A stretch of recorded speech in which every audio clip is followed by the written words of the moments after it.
preso, tá? Então, a gente passa a ter, passa a ter o remédio constitucional visando aí a liberdade do cliente. Falamos da ilegalidade, por aí vai. E falamos também quando há a iminência do sujeito sofrer a prisão. Então, o exemplo até que eu dei foi lá na época acontecia muito isso lá nas CPIs, lá no Senado, né, na Câmara, lá parecia aquele circo todo, em que eles obrigavam as pessoas a falarem. Se não falasse, davam voz de prisão, as pessoas eram presas por desacato, enfim, um monte de coisa que tinha lá. E aí até que os advogados começaram a ingressar com os habeas corpus preventivos, com o objetivo de alcançar um salvo-conduto, que é um documento expedido pela autoridade e proibindo qualquer ordem de prisão sob aqueles fundamentos. E aí as partes passaram aí para lá um salvo-conduto. Boa noite, Leandro. E aí chegava lá e falava que ia exercer o direito de ficar em silêncio. Quando alguém fosse dar voz de prisão para ele, apresentava o salvo-conduto e nada podia acontecer. Então, nós temos essas duas modalidades, mas temos a modalidade processual, né? E a própria modalidade processual nós temos aqui, 648.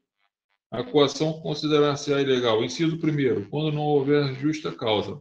Ou seja, no caso da deflagração da ação, quando o MP deflagra a ação, oferece a denúncia, e o juiz recebe aquela denúncia e determina citar e intimar seu cliente para ele ter ciência que está sendo processado e também para ele poder responder ao processo, né?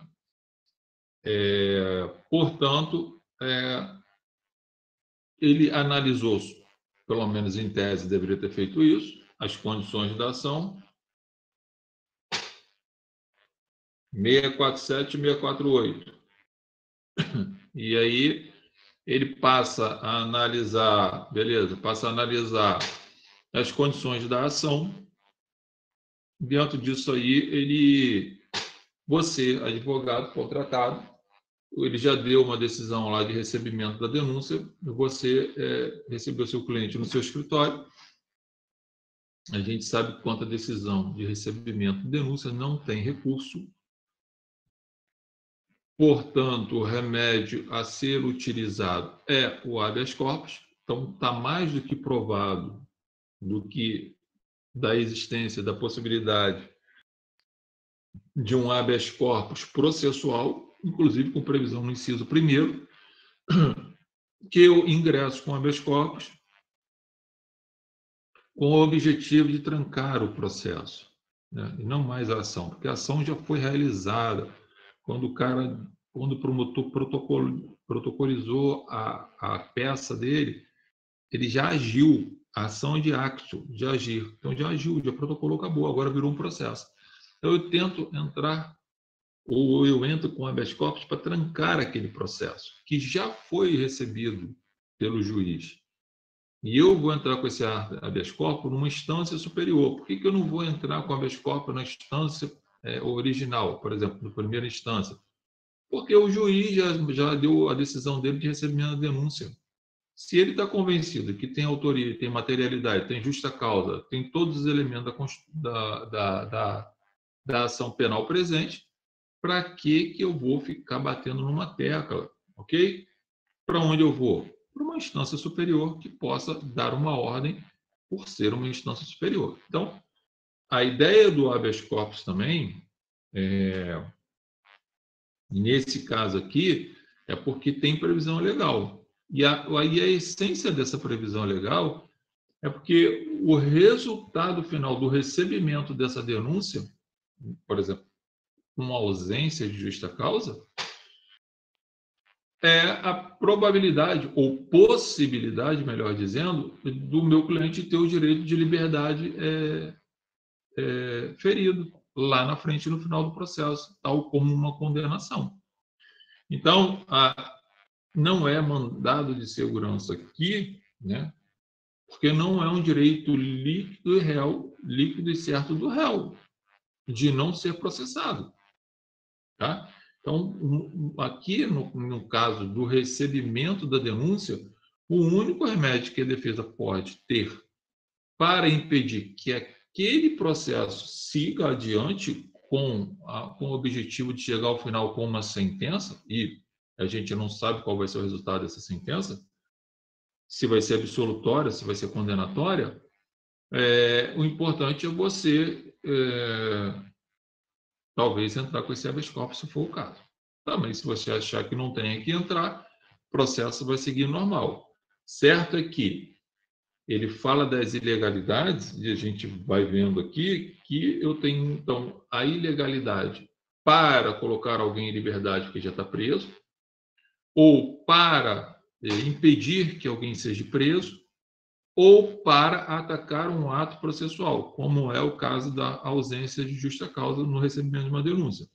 Ou até mesmo durante o desenvolvimento do processo, em que eu precise, por exemplo, produzir uma prova, faço requerimento e é negada, eu não tenho recurso contra essa decisão que negou o meu direito de produzir prova.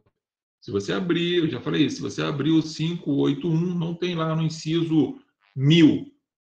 Caso caberá recurso em sentido estrito quando o juiz indeferir a produção de prova. Tem isso escrito lá? Não tem.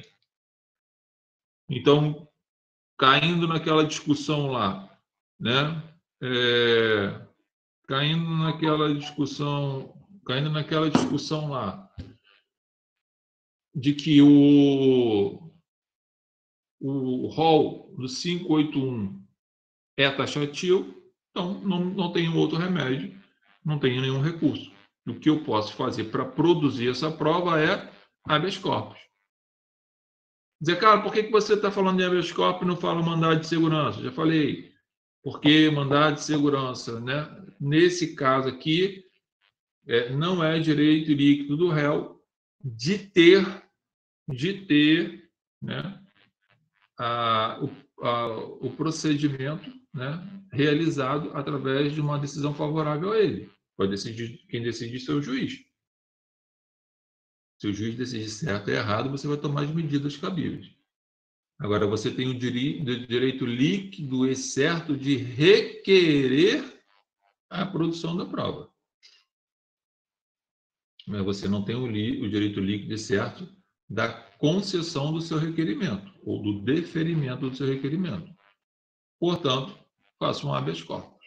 Ok?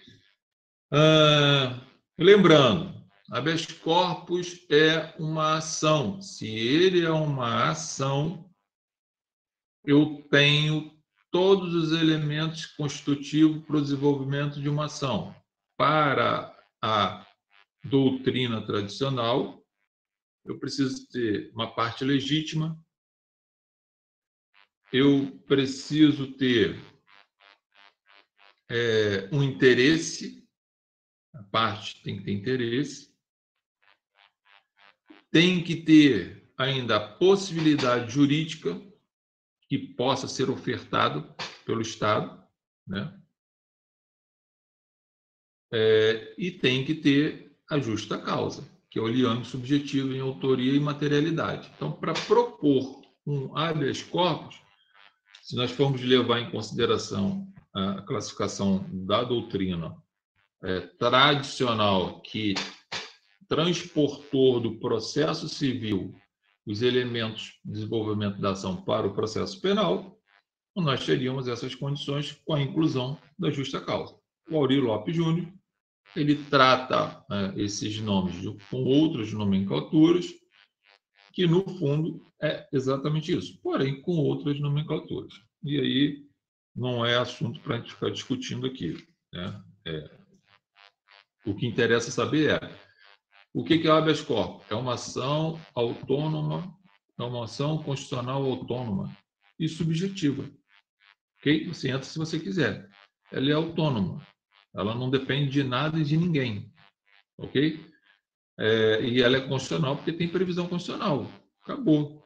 Então, se é uma ação, eu tenho lá as condições da ação e, portanto, tem também os pressupostos processuais.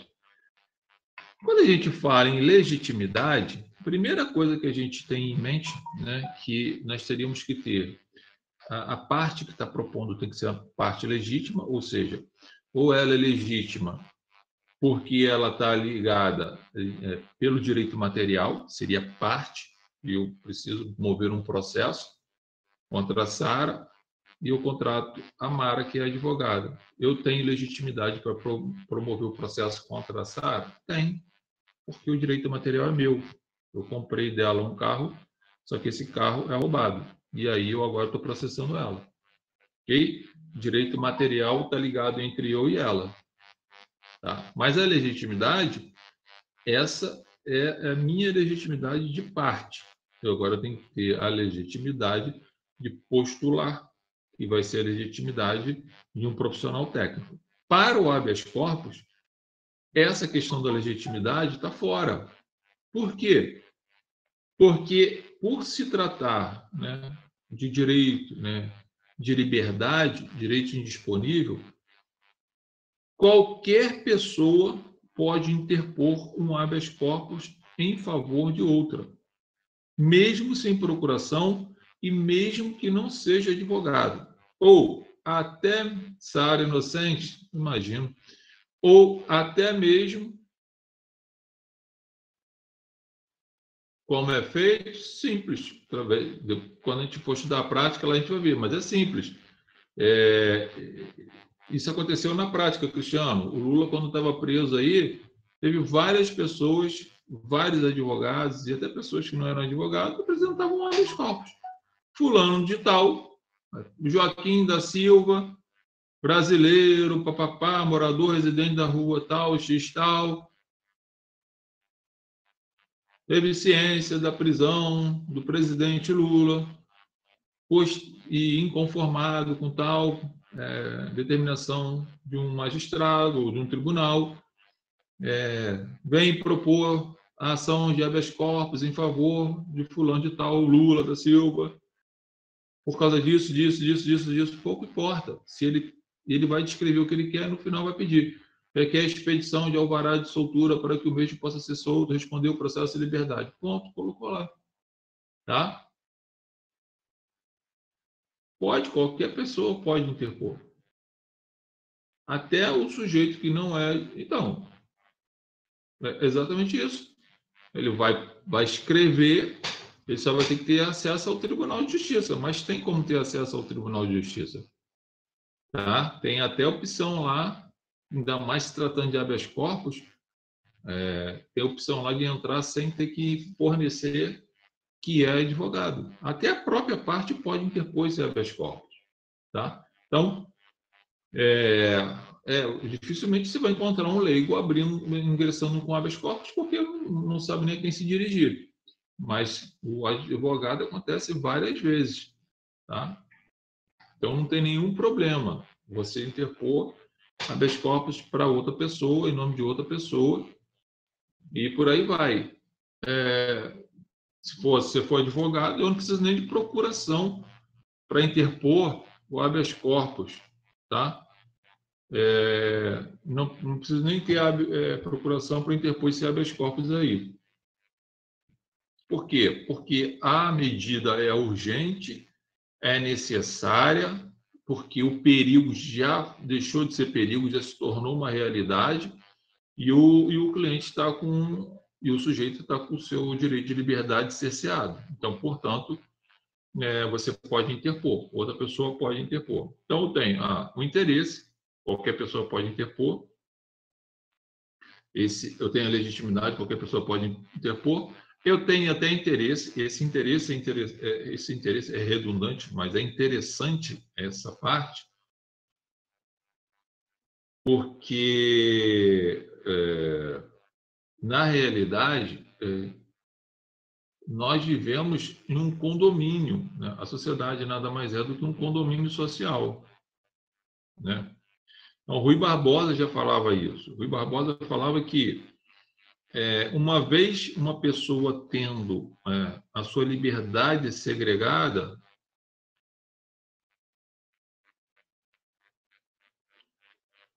Sara, a gente vai ver daqui a pouco. A gente tem a possibilidade de entrar com recurso ordinário de habeas corpus ou temos a possibilidade de entrar com outro habeas corpus direto, tá? Aí o que acontece? O Rui Barbosa, ele falava que uma vez o sujeito preso, um cidadão preso, ele gerava um prejuízo para a sociedade, para o próprio país. Por quê? Porque ele deixava de produzir, trabalhar e por aí vai. Como nós vivemos numa sociedade que, na realidade, é um condomínio, ou seja, vivemos dentro de um espaço como o Brasil, que é a nossa casa, aqui nós precisamos que todos estejam produzindo. Então, a legitimidade também estaria ligado nisso, junto com o interesse. Então, eu tenho interesse que o sujeito que está com a sua liberdade segregada, ele possa ser colocado em liberdade para contribuir para o desenvolvimento do país. Claro, gente, que tem a questão do cara que é criminal, que é criminoso e tal. Não é desses caras que a gente está falando. Está falando do contexto jurídico que é o fundamento do habeas corpus. Tá? Jandir Miramar vai contribuir alguma coisa para o desenvolvimento do país? Claro que não. A gente não está falando desse cara, mas a gente tem que falar da sociedade.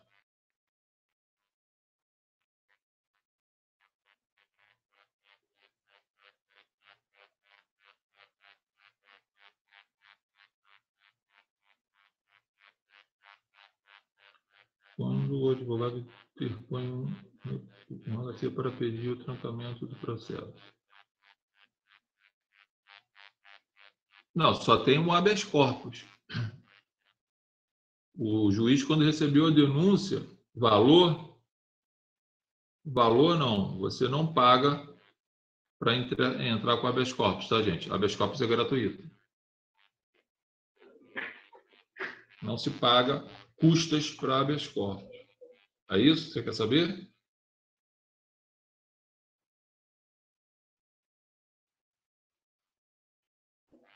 Ó, gente, olha só, deixa eu aproveitar e falar aqui. Fala aí, alguém quer falar? Professor, boa noite. No caso do trancamento do HC para pedir o trancamento, ele é cobrado um valor à parte no horário? Ah, tá, entendi. Veja bem. Não é preventivo nem repressivo. É o caso processual. Entendi. Tudo vai depender de como você trabalha, gente. Veja bem, eu particularmente prefiro trabalhar com valor fechado, tá?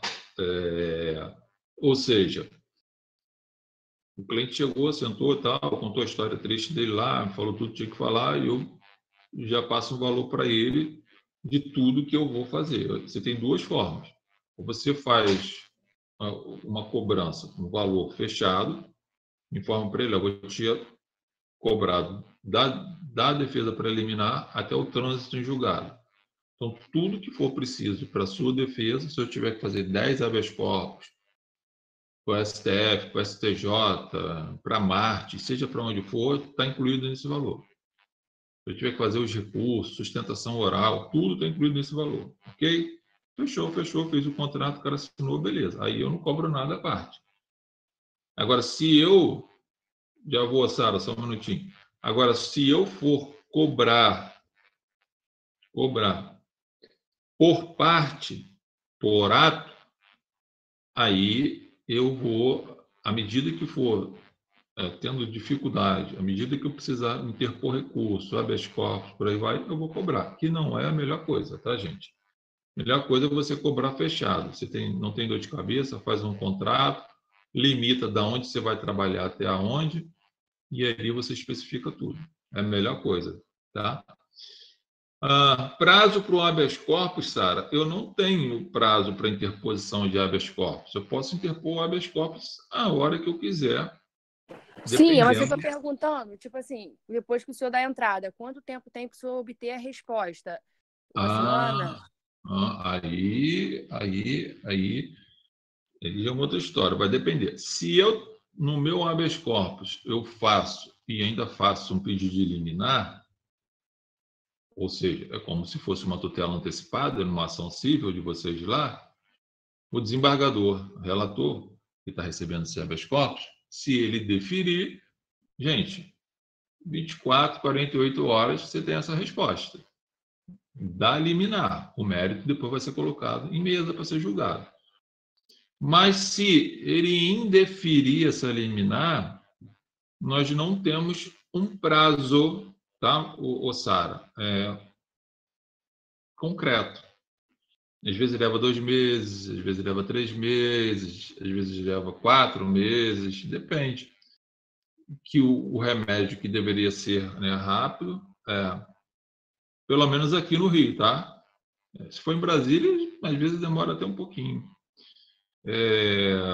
Então, assim, não é tão rápido como a gente quer. O que a gente ganha de agilidade, Sara, no habeas corpus, na verdade, ele, dentro do contexto da ação, ele é rápido. 2 meses seria rápido. Que é longo, mas dentro do contexto que a gente vive. E da ação para o julgamento. Às vezes, uma ação penal leva 4, 5 anos para ser julgada. Então, 2 meses é rápido. Mas o que a gente acredita, né, e tem assim na cabeça de que pode ser bem rápido, é quando eu faço um pedido de liminar e essa liminar é acatada. Aí, se eu entrei com esse habeas corpus hoje e ele já foi para o gabinete do desembargador hoje mesmo, que às vezes vai, hoje mesmo eu posso ter essa decisão, ou amanhã eu já posso ter essa decisão. Se for favorável, o cara já sai até amanhã, entendeu? A questão da agilidade, Sara, depende se tem liminar, tá? O que é liminar, gente? É o juiz, o desembargador, decidir, né, aquele caso de ofício, sendo após a sua provocação, ele decide, chama essa responsabilidade da decisão sem ouvir os demais desembargadores e determina a soltura do cara. E aí depois vai ser levado à mesa, ou seja, vai ser levado em julgamento para se discutir o mérito. Tá? Então, por exemplo, o sujeito está preso há 3 anos. Pô, você entrou com habeas corpus por excesso de prazo. Se eu entrei com habeas corpus por excesso de prazo, o desembargador olha aquilo ali e fala: porra, o cara está preso há 3 anos, sacanagem. Defiro o pedido liminar, despeça-se alvará de soltura. Intime-se o magistrado para prestar informações do porquê manter esse réu preso até agora e não foi marcada a audiência. Ponto. Vai para a secretaria lá digita o alvará, vai para o oficial de justiça vai na unidade prisional, faz o sarqueamento, se não tiver automandado de prisão, solta o cara. Aquele habeas corpus, o mérito não foi julgado a liminar que você requereu. Depois ele vai ser levado para o plenário, quer dizer, para a sessão de julgamento, e lá na sessão de julgamento vai ser julgado os pedidos que provavelmente vão ser ratificados pela liberdade, pelo excesso de prazo. Isso acontece, entendeu, Sara? Também, se for negado, vai aguardar o juiz prestar as informações do porquê prendeu, do porquê manteve preso e porquê ainda está preso. E lá depois vai ter o julgamento e que você vai poder fazer a sua sustentação oral. Tá? Então, tem lá a questão da legitimidade, do interesse da legitimidade, a possibilidade jurídica, obviamente tem que estar presente, né? Eu só posso requerer aquilo que é possível, o Estado ofertar. Então, geralmente, no caso de habeas corpus, é possível o Estado ofertar a liberdade, né? E a justa causa, que é quando for nos casos de uma deflagração da ação, que eu vou olhar se tem liame subjetivo entre a autoria e materialidade do crime, né? Vai depender desse detalhe, tá? Eu tenho as questões lá dos pressupostos, né? Eu também tenho as questões de validade do processo. Por exemplo, eu tenho que observar a litispendência, se tem coisa julgada ou não naquele habeas corpus. Por quê? Gente, se eu tenho um habeas corpus aqui, eu acabei de apresentar um habeas corpus, meu cliente está preso. Eu apresento um habeas corpus, por exemplo, sob a alegação de que essa prisão é ilegal, porque o meu cliente é primário, tem bons antecedentes, tem residência fixa, tem o princípio da presunção de inocência. Veja que eu estou construindo uma série de argumentos, né, para tentar colocar o meu cliente em liberdade. Quem determinou essa prisão? Vamos imaginar que fosse uma prisão preventiva, por exemplo. O MP ofereceu a denúncia e requereu a prisão preventiva do seu cliente. O juiz, no ato do recebimento da denúncia, coloca lá: recebo a denúncia, acato o requerimento referente à prisão preventiva, por estar presentes os requisitos do artigo 312, determino a prisão preventiva do réu. Despeça-se mandado de prisão ao mesmo. Bom, o cara foi preso, a família veio e te contratou. Veja bem, eu já tenho uma decisão do juiz de primeira instância determinando a prisão dele. E eu vou e entro com um pedido de habeas corpus agora, apresento a defesa preliminar, uma peça separada, e entro com habeas corpus lá no Tribunal de Justiça do Rio, segunda instância, perante os desembargadores, uma câmara criminal qualquer. O meu fundamento que eu uso agora, nesse exato momento, é o quê? A ausência dos requisitos do 312 e inobservância do princípio da presunção de inocência. Esse é o meu fundamento. Ok? E jogo lá para a Câmara. Galera, se esse tribunal negar o meu pedido, né? Julgou e o mérito foi denego a ordem, ou seja, eu recebi o seu habeas corpus, mas nós analisamos e achamos que ele não merece ser solto, tem que ficar preso, eu tenho duas opções. Tá? Ou eu entro com recurso ordinário de habeas corpus, ou eu entro com outro habeas corpus para instância superior. O recurso ordinário de habeas corpus, o nome já diz, ele tem a modalidade de recurso, mas referente a uma decisão oriunda de um habeas corpus, por isso que é recurso ordinário de habeas corpus. E ele vai ter um trâmite, e esse recurso vai ser interposto no Tribunal do Rio, por exemplo, que vai ser encaminhado lá por STJ, ou encaminho direto ao STJ, com todas as peças que eu entendo necessário. Quando eu faço essa interposição desse recurso, o que eu estou fazendo na realidade? Eu estou pedindo um tribunal superior ao Tribunal de Justiça do Rio para reavaliar aquela decisão do Tribunal do Rio. E aí, buscando a concessão da ordem do habeas corpus, que é a expedição de alvará de soltura para o meu cliente. Eu posso fazer isso, tem previsão legal para isso. Mas já tinha uma outra possibilidade, e o STJ estava com uma palhaçada aí há um tempo atrás, de que se eu entrasse, em vez de entrar com recurso ordinário de habeas corpus, eu entraria direto com habeas corpus. Porque eu fiz isso várias vezes, nunca tive um retorno disso, mas assim, retorno sim, nunca foi negado esse habeas corpus que eu fiz. Eu não usava o recurso ordinário de habeas corpus, porque eu achava que era realmente um absurdo, porque eu acho que o recurso demora mais para ser julgado do que um novo habeas corpus. Então, eu sempre quando eu tive o meu habeas corpus negado aqui no Tribunal de Justiça do Rio, eu entro com outro habeas corpus direto no STJ, porque é a instância superior ao Tribunal de Justiça do Rio. Então, seria o STJ. E aí, antes, eu já vi várias decisões lá no STJ, até STF, antigamente, que eles barravam esses habeas corpus sob a alegação de que você tinha um recurso específico, e pelo princípio da taxatividade, você teria um recurso específico, que seria o recurso ordinário de habeas corpus.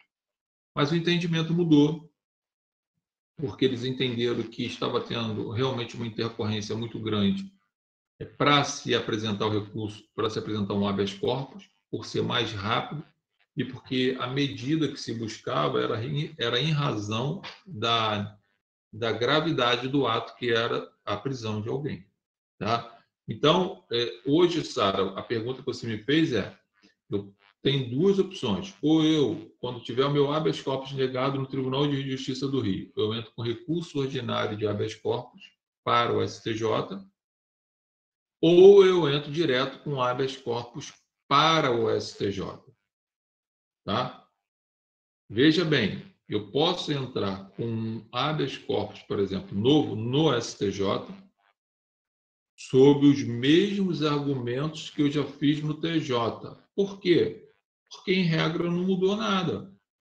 O que eu estou buscando é a análise por outras pessoas que compõem um tribunal superior ao TJ-RJ e que poderá, portanto, concordar com meus argumentos e colocar meu cliente em liberdade. Ok?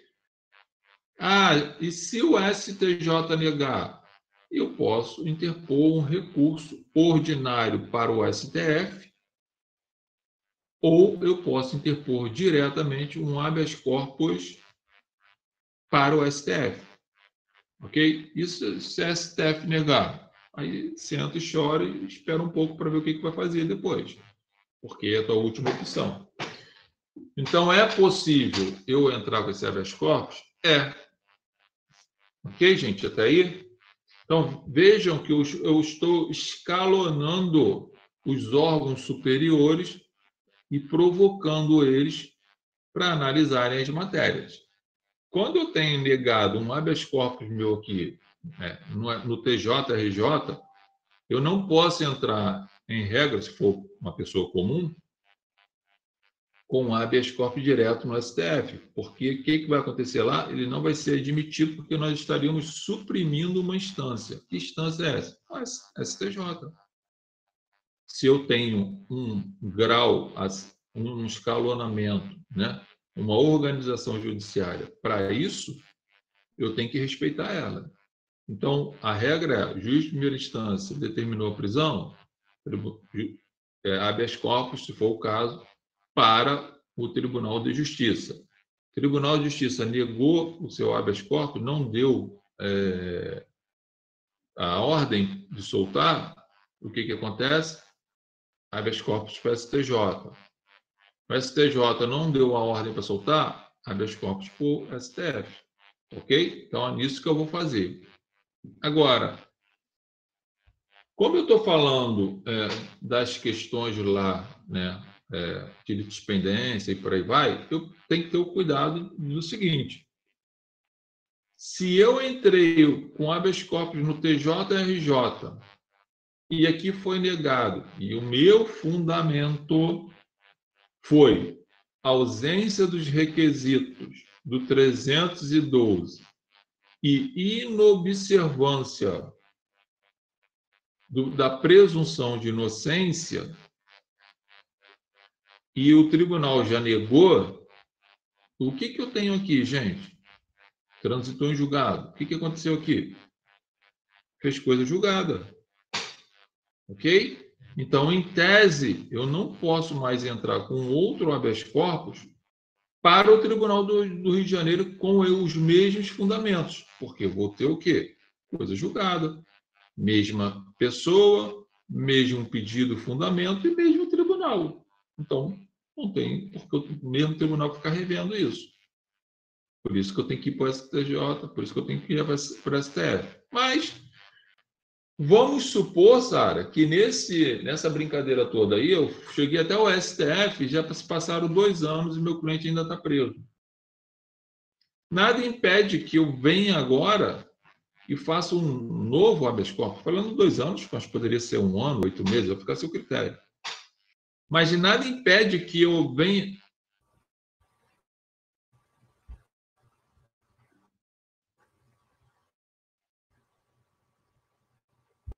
Sem problema nenhum, está tramitando normal. Está tramitando normal. Está tendo audiência virtual normal. Entendeu, Renan? Então, gente, olha só. Vamos imaginar que eu já apresentei.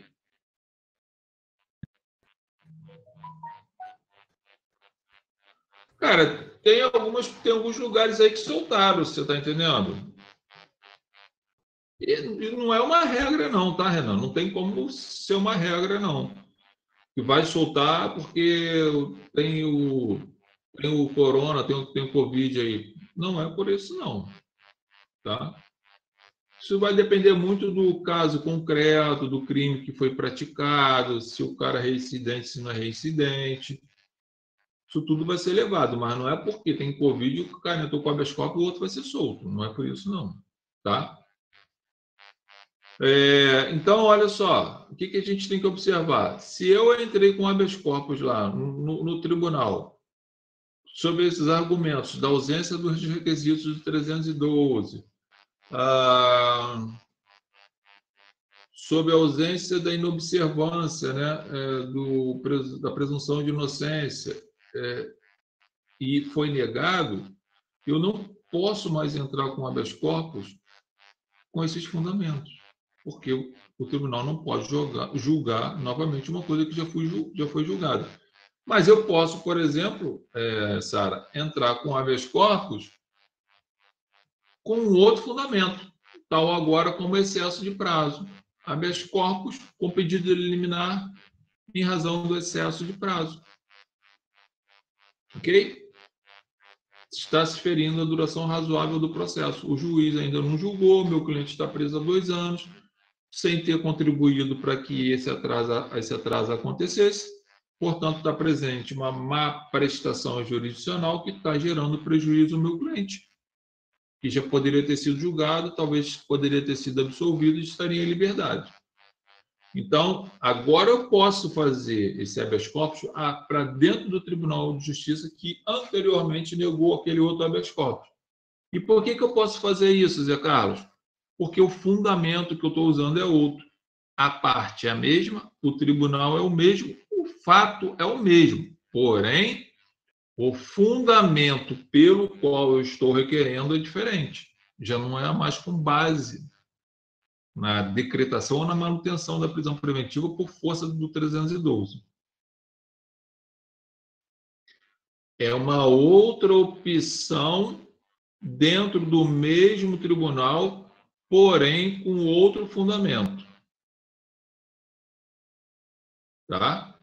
É isso que você tem que pegar. Por quê? Porque...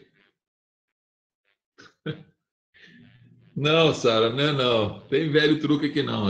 Aqui é técnica pura, né? Coitado do réu. Ela vai ficar preso lá quantos anos?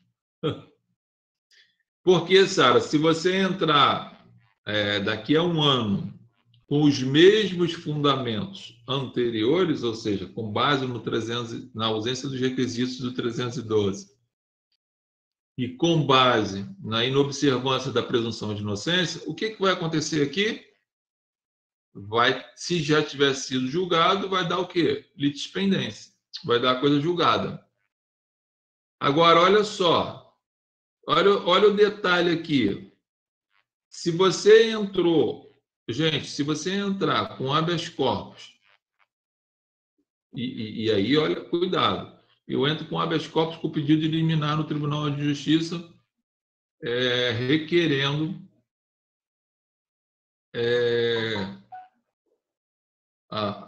requerendo soltura do meu cliente. E tem lá os fundamentos.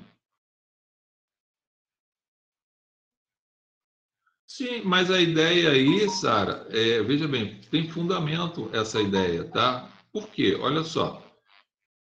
Dentro do princípio da duração razoável do processo, o Estado não chamou para si a responsabilidade de administração da sociedade.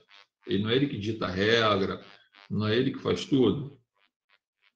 Então, se ele faz tudo, E aí foi criado os poderes. Quando eu falo Estado, eu falo em todas as instâncias, federal, estadual e municipal. Ele precisa ter o limite dele para ele não praticar as arbitrariedades que, mesmo tendo limite, já pratica. Então, não é justo, por exemplo, o Estado encarcerar alguém. A questão não é se o cárcere é justo ou injusto. Pode ter sido até justo o encarceramento, mas passa a ser injusto e ilegal o sujeito ficar preso preventivamente durante os séculos sem julgamento. Porque o juiz trabalha pouco, porque isso, porque aquilo, e por aí vai, pô. Então, não dá para aceitar isso. Por isso que existem esses outros institutos que têm o cunho principal de coibir o Estado de ficar inerte.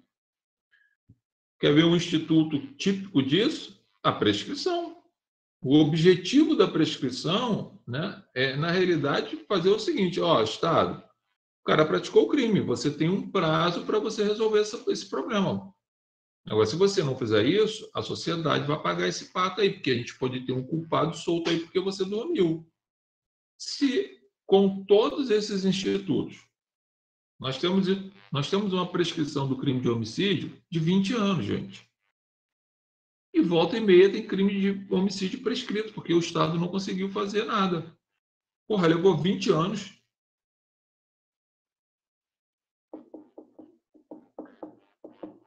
Eu tenho um processo. Nós estamos em 2020. Eu tenho um processo de 2000, gente, de homicídio. Só não foi prescrito porque o cara foi pronunciado.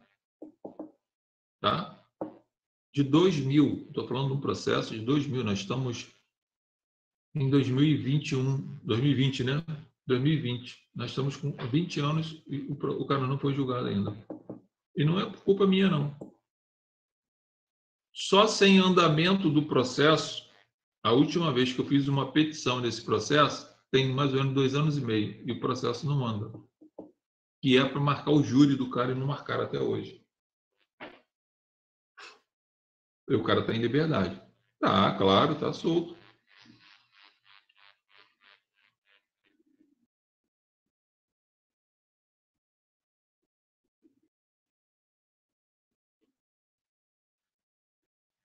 Sim, com certeza, Mário.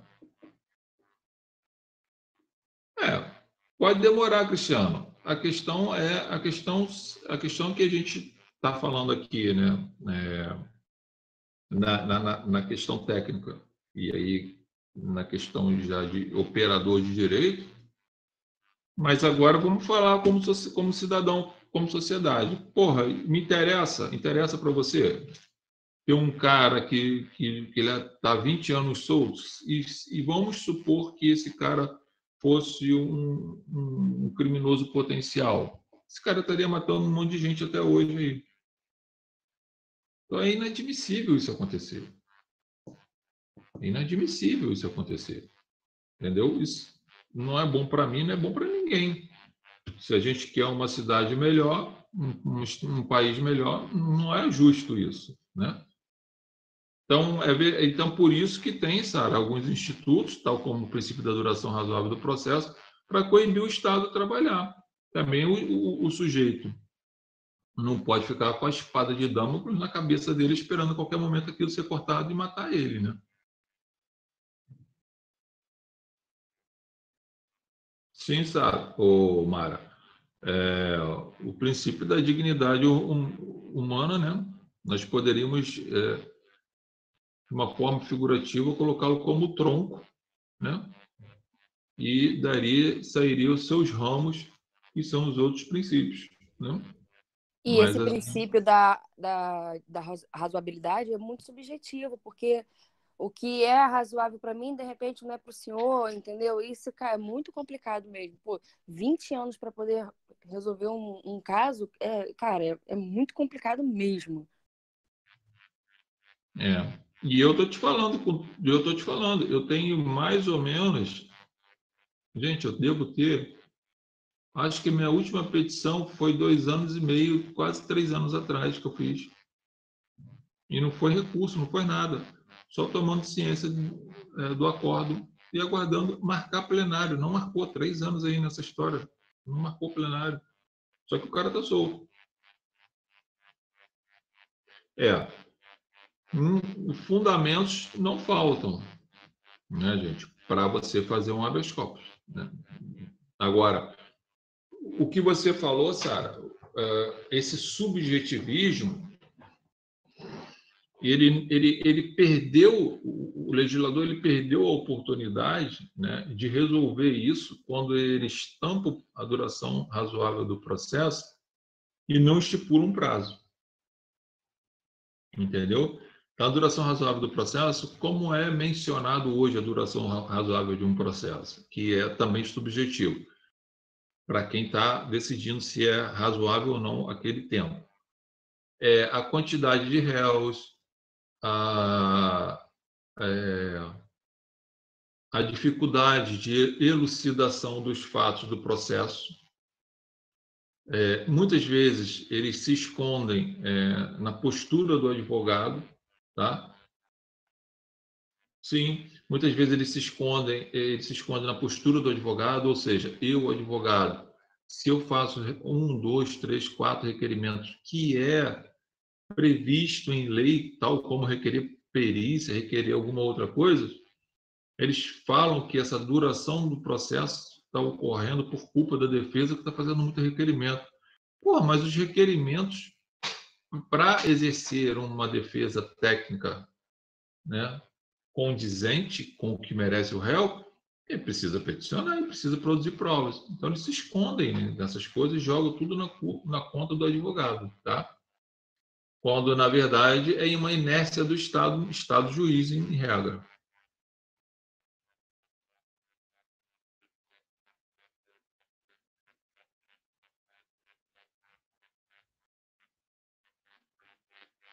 Quando ele estiver preso, né? Que você está falando, né, Mara?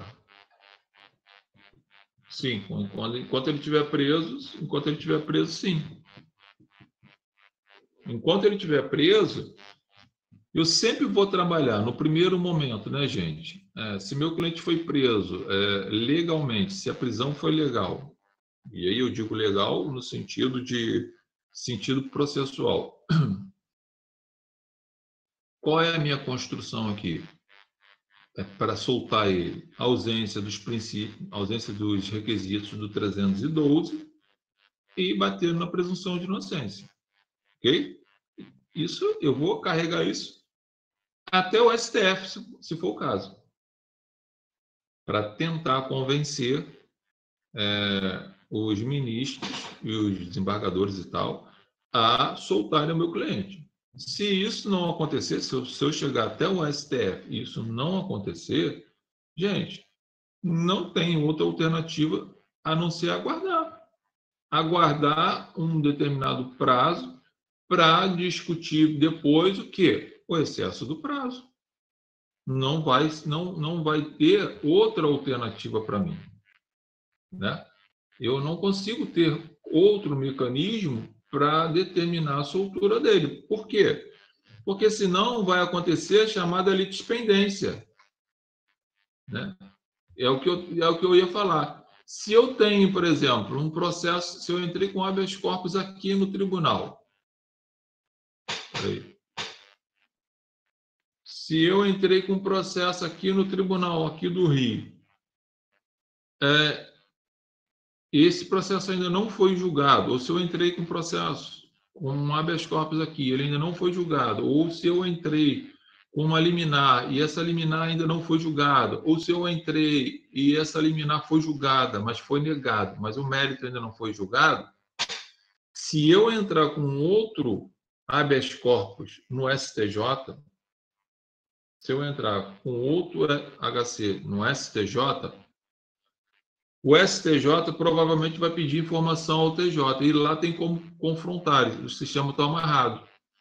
Vai mostrar que aqui tem um habeas corpus pendente de julgamento. O que vai acontecer? O habeas corpus que eu interpus lá no STJ vai ser inadmitido por litispendência. Se ele é uma ação, eu tenho que aguardar primeiro o julgamento do mérito do habeas corpus aqui no TJRJ.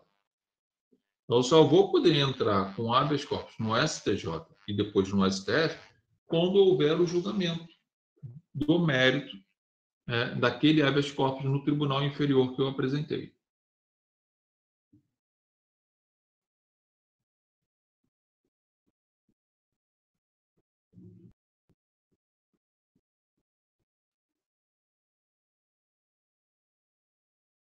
A única coisa que você pode fazer, né, para cutucar o Estado, para ele julgar seu cliente, é você sair impetrando esses habeas corpus. Que aí o juiz vai ver que você não é bobo, que você está pressionando e tal.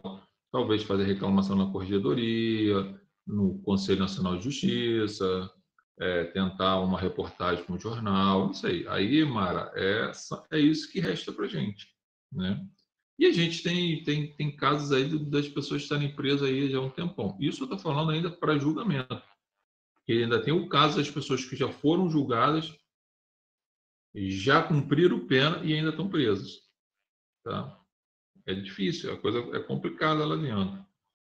Então, voltando aqui, lembre-se o seguinte: se eu estou com um habeas corpus para ser julgado no Tribunal de Justiça e eu apresentar um outro habeas corpus, né, lá no STJ, por exemplo, sobre os mesmos argumentos e mesmos fundamentos, lá não vai ser recebido o habeas corpus, porque está presente o Instituto da Litispendência. Mas você está querendo que eu, STJ, julgue um caso, conceda uma ordem. Se você requeriu essa ordem e tinha que requerer ao Tribunal Inferior, que é o Tribunal do Rio, porém, nós não sabemos qual vai ser o posicionamento. Você está suprimindo uma instância. Então, ele não recebe seu habeas corpus e fica aguardando o julgamento aqui. Quando esse julgamento acontecer aqui, se for negado, aí você vai ter que entrar com habeas corpus lá. Por quê? Para não suprimir uma instância.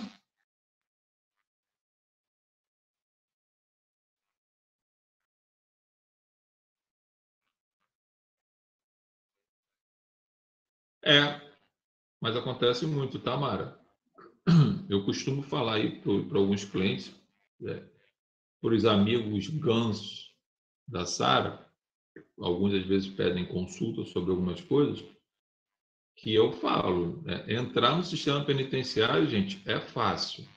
Sair que é o problema. Mesmo com uma sentença penal absolutória, mesmo com o cumprimento da pena e aguardando a expedição do alvará de soltura, para sair é complicado, né? Então, lá dentro é meio terra de ninguém, né?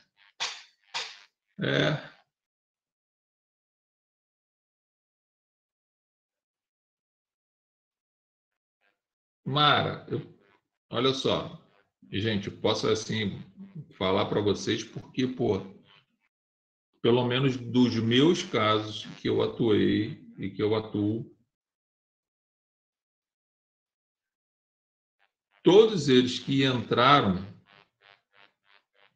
no sistema carcerário, todos eles nunca mais quiseram voltar. E a maioria, eu só tenho um cliente que até hoje eu não sei o paradeiro dele, que eu tenho certeza que não foi dos melhores. Mas todos eles entraram e nunca mais quiseram voltar e se regeneraram, tá? A sequela não tem jeito, vai ter que ir psiquiatra, por aí vai. Agora, o cara que é vagabundo, o cara que gosta dessa vida, que não quer trabalhar, que tem uma vida supostamente tranquila, uma vida mole, as coisas fáceis, esse cara, ele pode sair pior, né? Porque ele vai aprendendo e não está nem aí, né? Mas os outros, quem entrou por algum... Gente, qualquer pessoa pode, infelizmente, se ver lá dentro, não tem jeito. Por algum motivo qualquer, se ver lá dentro,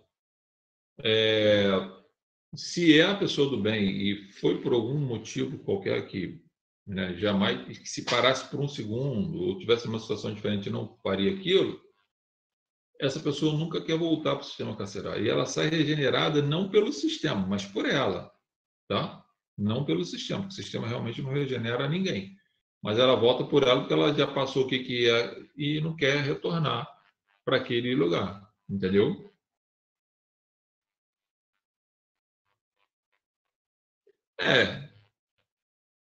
Eu tenho alguns relatos aí. Eu tenho 3 clientes muito interessantes. Os 3 inocentes mesmo, que eu consegui provar. Aí dessa história aí, ficaram, um ficou preso preventivamente, era um policial civil. Ele ficou preso preventivamente 2 anos. Gente, preso preventivamente 2 anos. Absurdo. Eu fui soltar ele quando eu estava batendo quase 2 anos. Ele já com quase 30 anos de policial civil, quando eu consegui absolver ele ali, absolvi lá no PAD, lá no procedimento administrativo. Ele já estava piradinho da cabeça, já estava no psiquiatra e tudo. Hoje ele mora, acho que em Bacaxá, mora lá no meio do mato, que falou para mim, Carlos, não quer saber de mais de ser humano. Eu tô com nojo. O cara pirou. Então tem a depressão dele lá, o sistema dele lá. O outro não ficou preso, mas só em responder o processo. O cara pirou também, toma remédio até hoje, em psiquiatra e por aí vai. E tem um outro que ficou preso, que tem seus traumas até hoje. Esse não ficou muito tempo preso, ficou talvez, sei lá, menos de um mês, mas tem seus traumas até hoje. É devastador. O processo penal já é devastador em si. Gente, a gente está falando isso, não é pensando, obviamente, né? Marcola, Fernando Beiramar, mas isso aí a gente sabe que não tem recuperação. Champinha, por aí vai. Isso aí a gente não está falando desse pessoal, a gente está falando do contexto geral da sociedade, que é boa. A maior parte da sociedade é boa e pode se ver envolvida num caso desse.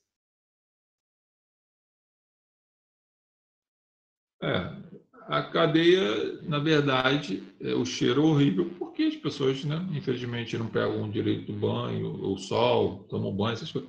Cheiro é de mofo. O ser humano, quando você chega perto do preso para conversar com ele, para entrevistar, o cheiro dele é de mofo, né?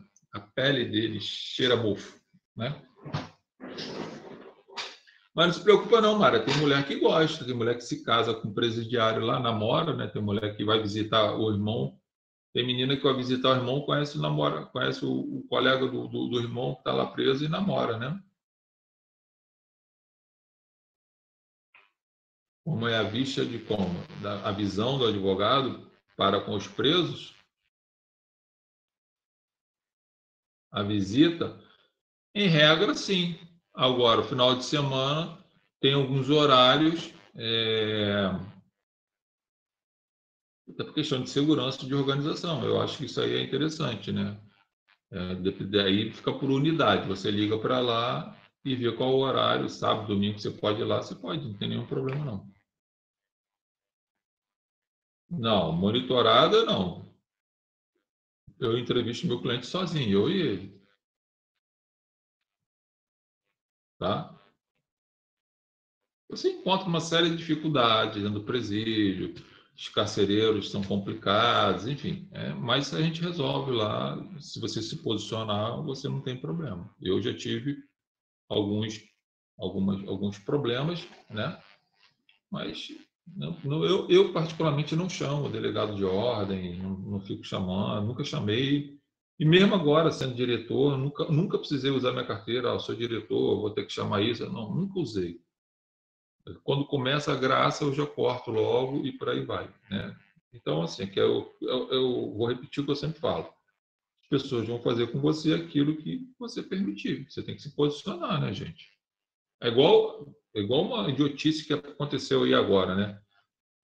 Porra, ou eu sou doido, ou eu não sei nada, ou eu estou no lugar errado. Tem alguma coisa errada aí que eu estou querendo descobrir. Postou aí na internet, aí passando aí, um advogado internado fazendo audiência e o cara com o maior cara de coitado e as pessoas saindo. Poxa, que absurdo. O absurdo é ele fazer a audiência. Ele não sabe se posicionar. Se sou eu, não faço mesmo, excelência. O senhor vai fazer o que o senhor quiser. O senhor pode multar, pode fazer o que quiser. Depois eu vou discutir com o senhor. Eu vou até a última instância do mundo para provar. Agora, vocês ficam aí anos para julgar uma pessoa que está doente, está numa cama. Vocês querem fazer um julgamento agora? Tá louco. O bobo foi ele. E aí fica um monte de gente, sinceramente, se algum de vocês pensaram nisso, eu acho, desculpa, mas estão totalmente equivocados. O cara que tem que saber, pô. Ué, não vou fazer. Eu já fiz, por muito menos, já falei que não ia fazer e não fiz. Vai lá, oficia a ordem, faz o que quiser e depois a gente discute. Agora, o cara está doente, está na cama fazer audiência, está doente, está maluco. Então, assim, gente, eu não tenho pena disso, não. Acho que para mim é falta de conhecimento. Tem um babaca do outro lado que é um juiz, um desembargador, um ministro, um idiota que está querendo aparecer. Agora, é só você saber cortar isso, pô. Não é só imaturidade, não, Mara. É medo, é falta de conhecimento de estudo. Você tem que estar preparado, você tem que saber quais são os seus direitos, onde você está amparado, o que você pode fazer, a quem você vai reclamar. Agora, tem os caras que querem advogar aí, achando que, que é de qualquer jeito, e não tem conhecimento, aí dança, entendeu? Então, eu acho que foi ridículo o que ele fez, ainda colocar na internet. Eu teria vergonha, tá? Teria vergonha. Mas aí é cada um com seu cada um. Então, Cristiano, tudo isso que a gente está falando, por isso que eu falo, tem que conhecer. São coisas básicas do direito que o advogado tem que ter conhecimento sólido.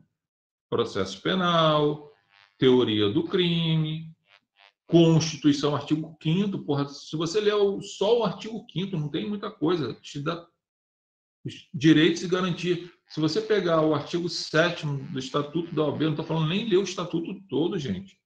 Só ler o artigo 7º lá, dos seus incisos. Tem lá as suas prerrogativas. Pô, e o cara não lê, não faz nada, chega lá, não sabe nem o que vai fazer, não sabe nem o que está fazendo ali. Aí não dá. Aí realmente me prejudica, né? Porque quando eu vou para uma audiência, o cara acha que quer nivelar todo mundo por baixo. Aí dá aquele problema todo, você tem que ficar brigando, explicando que você não é igual ao outro. Pô, então todo mundo tem que ter uma qualidade. Pô. É complicado. Né? Por isso que eu falo, tem que estudar, tem que estudar. E é uma coisa que é diária. Advogado não grita, advogado não fica dando chilique, não tem que fazer isso. Vai para o papel, cara. Saiba argumentar. Bom, então, gente, olha só, habeas corpus a gente não terminou não, tá? A gente vai continuar, tem outras coisas para falar aqui, bastante coisas para a gente falar aqui. Dúvidas até agora? Perguntas, reclamações? Então, beleza. Segunda-feira nos vemos. Qualquer coisa me chama aí no zap aí, tá? Leandro, tem de tudo. Já vi tanta coisa nessa vida, porra, eu nem sei mais. É absurdo. A gente vê tanta coisa errada aí que é complicado.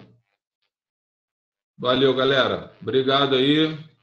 São Paulo 3-0 hoje, para acabar de matar essa mulambada, ok? Para eles ficarem no cheirinho de novo. E vamos que vamos. A gente é da luz, pô. A gente é do bem. Não, o Flamengo não vai ganhar nada, mano. O Flamengo vai ganhar um sacode hoje, isso sim. 3-0 São Paulo. Acabou a propina. Acabou a propina, B. Ô, Eduardo, vai ter Lava-Jato naquela porcaria lá, tu vai ver só. Vai fechar. Vai ser igual o Cruzeiro. Chutar cachorro morto é fácil, meu filho. Eu quero ver quando bater Lava-Jato. Vai ser igual o Cruzeiro lá. Valeu. Mulambada, um abraço. Valeu. Segunda-feira eu vou dar aula e revisão. Tudo junto. Valeu? Vai dar tudo certo. Beijão aí. Valeu.